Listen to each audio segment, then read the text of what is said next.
جائز ہے کیونکہ اس میں تصویریں ہوتی ہیں.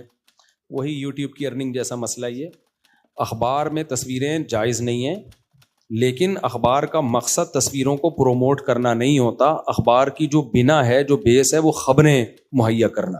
تو تصویر کا آنا اس میں ایک ناجائز عمل ضرور ہے، لیکن وہ اخبار کا بنیادی مقصد نہیں ہے. لہذا اخبار بیچنا بھی جائز ہے، اس کی آمدن بھی جائز ہے.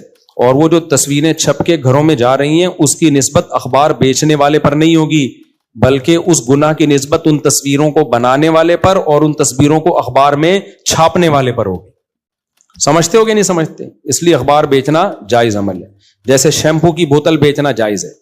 اب میں نے یوٹیوب کی ارننگ سے متعلق اتنا مدلل کلپ ریکارڈ کروایا، پھر بھی نیگیٹو کمنٹ زیادہ آئے ہوئے ہیں اس میں. بعضوں نے آدھا سنا، پورا سنا ہی نہیں. حالانکہ جو اشکال انہوں نے کمنٹس میں کیا ہے اس کا آگے جواب دیا ہوا ہے میں نے، لیکن پورا سننے کی توفیق ہی نہیں ہوتی، کمنٹس پہلے پھینکنا شروع کر دیتے ہیں. تو بھائی پورا تو سن لو. اور دوسری بات، پھر وہی اشکال کر رہے ہیں کہ آپ وہی اشکال جن کے بار بار جواب دے چکا ہوں کہ بھائی گناہ تو پروموٹ ہو رہا ہے. بھائی شیمپو کی بوتل جب دکان والا بیچ رہا ہے، گناہ پروموٹ ہو رہا ہے کہ نہیں ہو رہا؟ جو اس میں لڑکی کی تصویر بنی ہوئی ہے، لڑکی کے لمبے بال ہیں، تصویریں مارکیٹ میں جا رہی ہیں، اس کی وجہ سے گھروں میں شیمپو کی بوتلیں جا رہی ہیں اور شیمپو پہ تصویریں بھی. حالانکہ اس گھر میں تو اس سے پہلے کوئی لڑکی کی تصویر نہیں تھی، لیکن اب شیمپو کی بوتل. اس کا ذمہ دار کون ہے؟ دکان والا. کہہ سکتے ہیں ہم؟ نہیں بھائی، وہ بیچارہ شیمپو بیچ رہا ہے، اس کے بغیر شیمپو ہے نہیں. وہ کہاں سے اسلامی شیمپو لے کر آئے؟ جب تک اسلامی شیمپو نہیں ہے فی الحال وہ کہہ رہا ہے یار. تو اس کی نیت شیمپو بیچنے کی، سامنے والے کی نیت شیمپو لینے کی. تو گناہ کی نسبت اس کی طرف ہوگی جس نے اس لڑکی کی تصویر بنائی اور اس بوتل پہ چھاپی. تو یوٹیوب کا بھی ایسا ہے کہ مقصد اس میں بنیادی طور پر کمپنیوں کی پروڈکٹ کو پروموٹ کرنا ہے. ہاں، شراب کا ایڈ چل رہا ہے تو اس کا تو مقصد ہی حرام ہے، اس کی آمدن بھی حرام ہے. میں جائز چیزوں کے ایڈ کی بات کر رہا ہوں. جائز چیزوں کا ایڈ جیسے شیمپو، صابن وغیرہ کا ایڈ، تو اس میں لڑکی نہ آپ بنا رہے ہو نہ آپ اس کو لے کر آ رہے ہو. تو جو بنائے گا یعنی اس کی ویڈیو، وہ بھی گناہگار ہوگا، جو اس ایڈ میں شامل کرے گا وہ بھی گناہگار ہوگا. چلانے والے کا مسئلہ ایسا ہی ہے جیسے دکان پر کوئی شیمپو کی بوتل بیچنے والا. مدلل ریکارڈ میں کرا چکا ہوں، یہ ایسا نہ ہو اس کو شارٹ کلپ بنا کے چلا دیں. یہ پورا نہیں ہے، اس پہ اشکالات ہوں گے، پھر وہی اشکالات. تو اس کا آخری حل یہی ہے کہ بھائی جب علماء میں اختلاف ہے تو احتیاط یہ کہ نہ کرو. اور یعنی کوئی سمجھتا ہے کہ اس میں تقوی نہ کرنے میں تو نہ کرے، کوئی پابندی تھوڑی ہے. ہم نے یہ تو نہیں کہا کہ یوٹیوب کو مونیٹائز کرنا واجب ہے اور اس سے پیسے کمانا فرض ہے، ٹھیک ہے نا؟ تو یہ تھوڑی کہا ہے تو نہ کرو بھائی، اچھی بات ہے اگر کوئی نہیں کرتا. لیکن اس سے نقصان ایک دوسرا یہ ہوتا ہے کہ دینی چینل پروموٹ نہیں ہوتے. پھر وہ بھی ایک پہلو ہے جو اس میں سامنے رکھا جاتا ہے. ان کی واٹ لگ جائے گی بالکل. سارے جب وہ لوگ جو دینی ویڈیوز کو آگے شیئر کرتے ہیں، جب ان کو پتا چلے گا مونیٹائزیشن کے پیسے ہی حرام ہیں، تو پھر وہ پروموٹ کرنا بھی چھوڑ دیں گے. تو وہ یہ ہوگا کہ بے حیائی کی چیزیں تو دنادن پھیلیں گی. جو جائز چیزیں ہیں، میڈیکل سائنس کے پروگرام ہیں، اور اسی طرح سے جو بھی جائز چیزیں ہیں، وہ ساری صرف فلم ڈرامے ہی چلیں گے پھر اس پہ. تو مفتی کا کام ہوتا ہے تمام پہلوؤں سے کسی چیز کو سامنے رکھ کے فتویٰ دینا. اچھا میرے بھائی، کیا اچھا بار بار لوگ کہہ رہے ہیں دارالعلوم کرنگی نے یوٹیوب کی ارننگ کو حرام کہا ہے، مفتی تقی صاحب نے حرام کہا ہے. میری نظر میں ایسا کوئی فتویٰ نہیں گزرا. حضرت مفتی تقی عثمانی صاحب کا جو فتویٰ ہماری نظر سے گزرا ہے، اس میں حرام کا لفظ حضرت نے کہیں بھی استعمال نہیں کیا. صرف احتیاط کی بات کی ہے.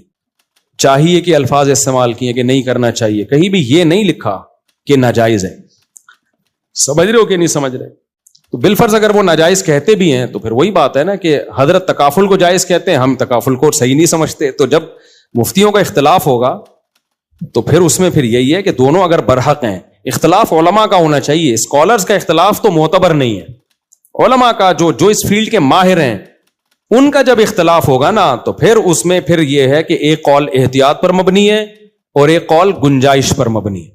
جیسے تکافل کو ہم جائز نہیں سمجھتے، لیکن اگر کوئی تکافل میں مبتلا ہے تو اب اس پہ حرام کے فتوے نہیں لگاتے ہم، کہ گناہ کے حرام کے تو ناجائز تو ہم کہتے ہیں، لیکن گناہ گار کے نہیں فتوے. وجہ اس کی ہے کہ وہ ایک بڑے مفتی کے قول پر کے فتوے پر عمل کر رہا ہے، حضرت مفتی تقی عثمانی صاحب کے.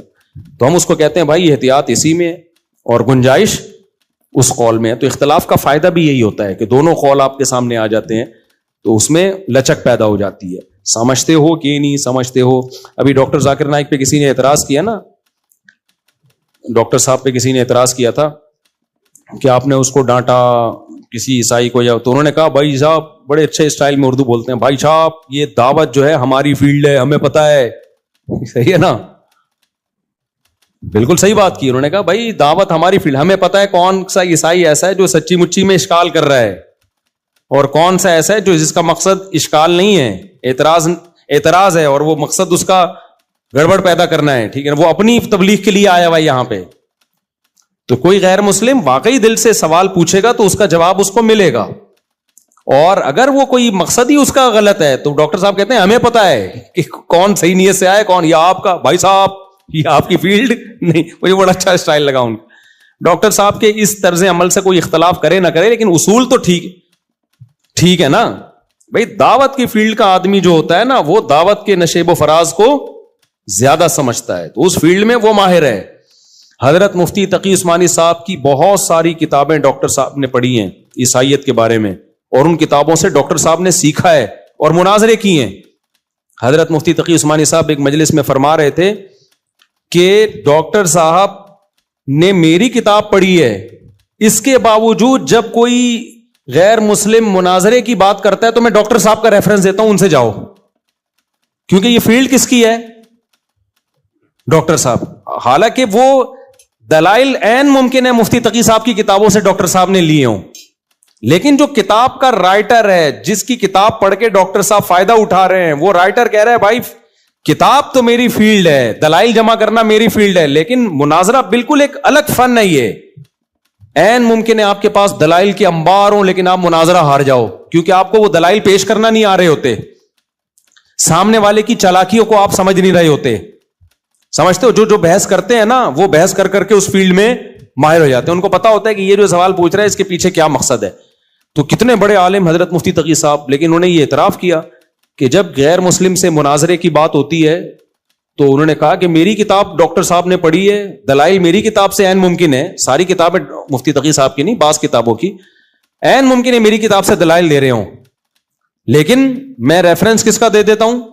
ڈاکٹر صاحب. بھائی وہ کیونکہ اس کے نشیب و فراز کو سمجھ چکے ہیں. دیکھو اور آسان مثال دوں, امام ابو حنیفہ رحمہ اللہ تعالیٰ کا بعض دفعہ اپنے شاگرد امام ابو یوسف سے اختلاف ہوتا ہے قضا کے مسئلوں میں, عدالت کے مسائل میں. جو عدالت سے متعلق فقہی مسائل ہیں نا, ان میں بعض دفعہ امام ابو حنیفہ کی رائے کچھ اور ہوتی ہے اور ان کے شاگرد امام ابو یوسف کی رائے کچھ اور ہوتی ہے. شاگرد چھوٹے ہیں, ابو حنیفہ کیا ہیں؟ بڑے ہیں. لیکن فقہ حنفی میں اصول ہے عدالتی فیصلوں سے متعلق اگر امام ابو حنیفہ کی رائے اور امام ابو یوسف کی رائے میں اختلاف ہو جائے تو ابو یوسف کے قول پہ فتویٰ دیا جائے گا, امام ابو حنیفہ کے قول پہ فتویٰ نہیں دیا جائے گا.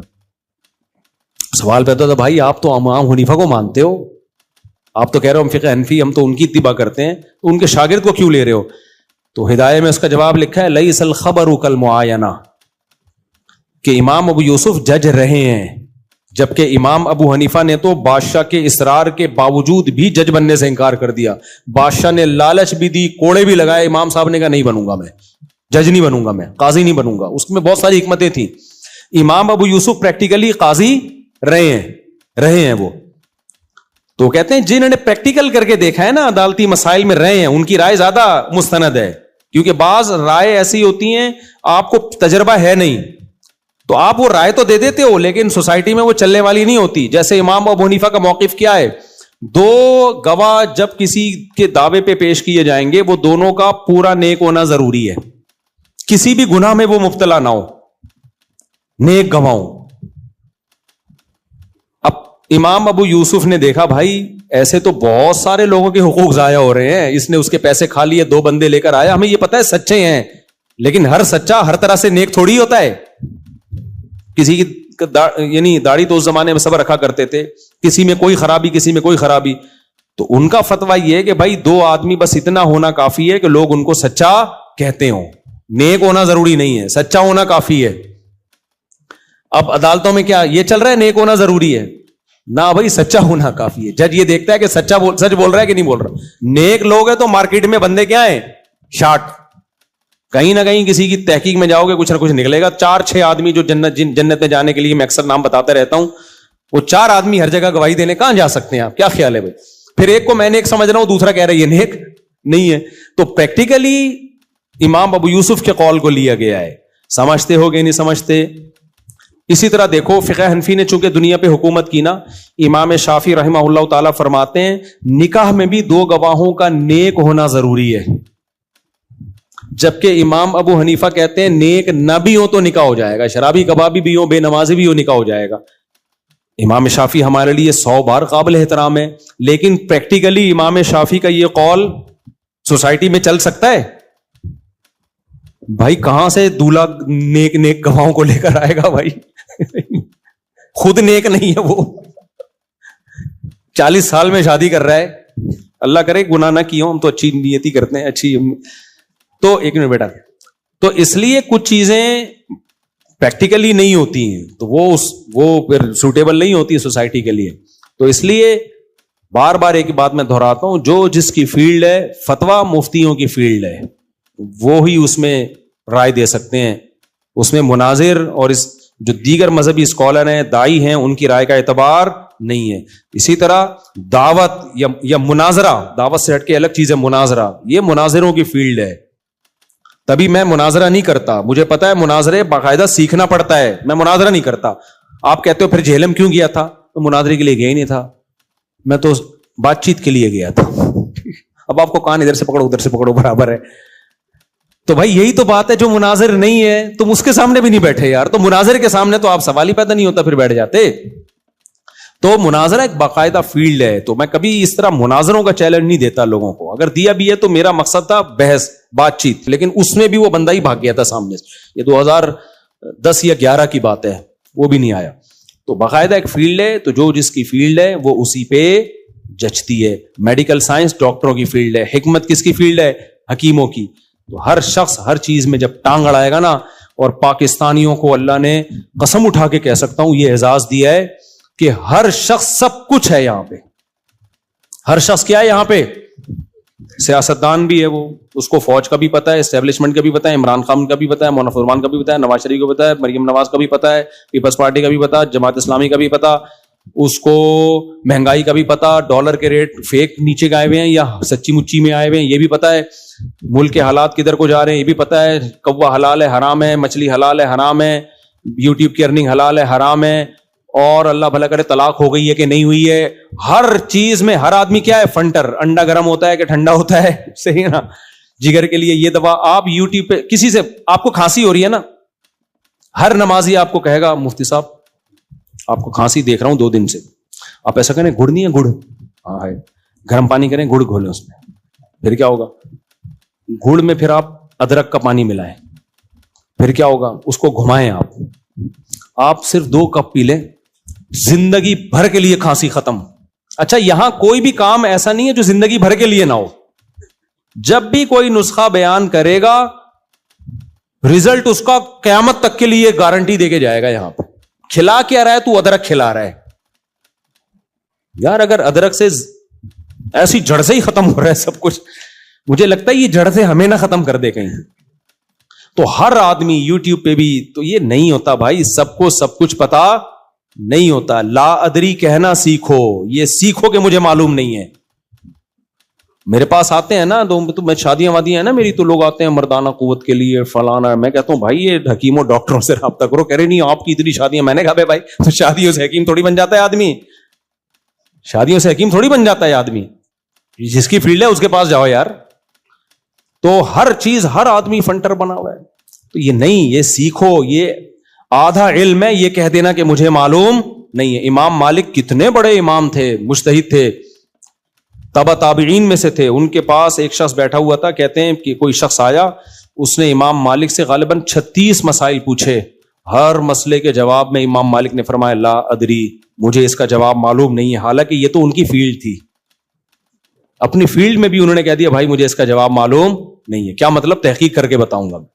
ہمارے یہاں جس سے جب بھی جو بھی پوچھو سب پتہ ہے. یہ صرف اعزاز پاکستانیوں کو, میں بار بار کہتا ہوں, کسی اور جگہ میں نے یہ اتنا کمال علوم میں اتنا رسوخ علوم. اور روحانی عاملوں پہ آ گیا تو پھر تو پورا بیان اثر تک اسی پہ بس ختم کر رہا ہوں. ان کو تو اس سے بھی آگے کی چیزیں پتا ہے, حالانکہ ان کو جو پتا ہونا چاہیے وہ بھی نہیں پتا ہے. وہ علوم, ان کے تو پھر علوم وہاں سے شروع ہوتے ہیں جہاں آپ تصور نہیں ہے, کیونکہ ہوتے ہی نہیں ہے شروع. تو ظاہر ہے کہاں تک پہنچو گے آپ, جو کہ شروع ہی نہیں ہو رہی تو پہنچ سکتا ہے آدمی وہاں تک. اس لیے ان کے تو علوم ہی شروع ہی نہیں ہوتے ہیں. ابھی میرے بارے میں بھی مشہور کیا ہوا ہے, اس پہ کالا علم ہوا ہوا ہے اور نیلا علم ہوا ہوا ہے, پیلا علم ہوا ہوا ہے, پتہ نہیں کیا کیا ہوا ہوا ہے. ہمارے حضرت کے بارے میں بھی ایسی باتیں لوگ, جس نے جو کہتا ہے نا کالا علم ہوا ہوا ہے آ جائے میرے پاس, انشاءاللہ اس کو بتا دوں گا کہ تیرے پہ ہوا ہوا ہے, میرے پہ ہوا ہے یا تیرے پہ ہوا ہوا ہے. اللہ بچائے ان فضول لوگوں سے. بس کافی ہو گیا میرا خیال ہے. اللہ سمجھنے کی عمل کی توفیق عطا فرمائے.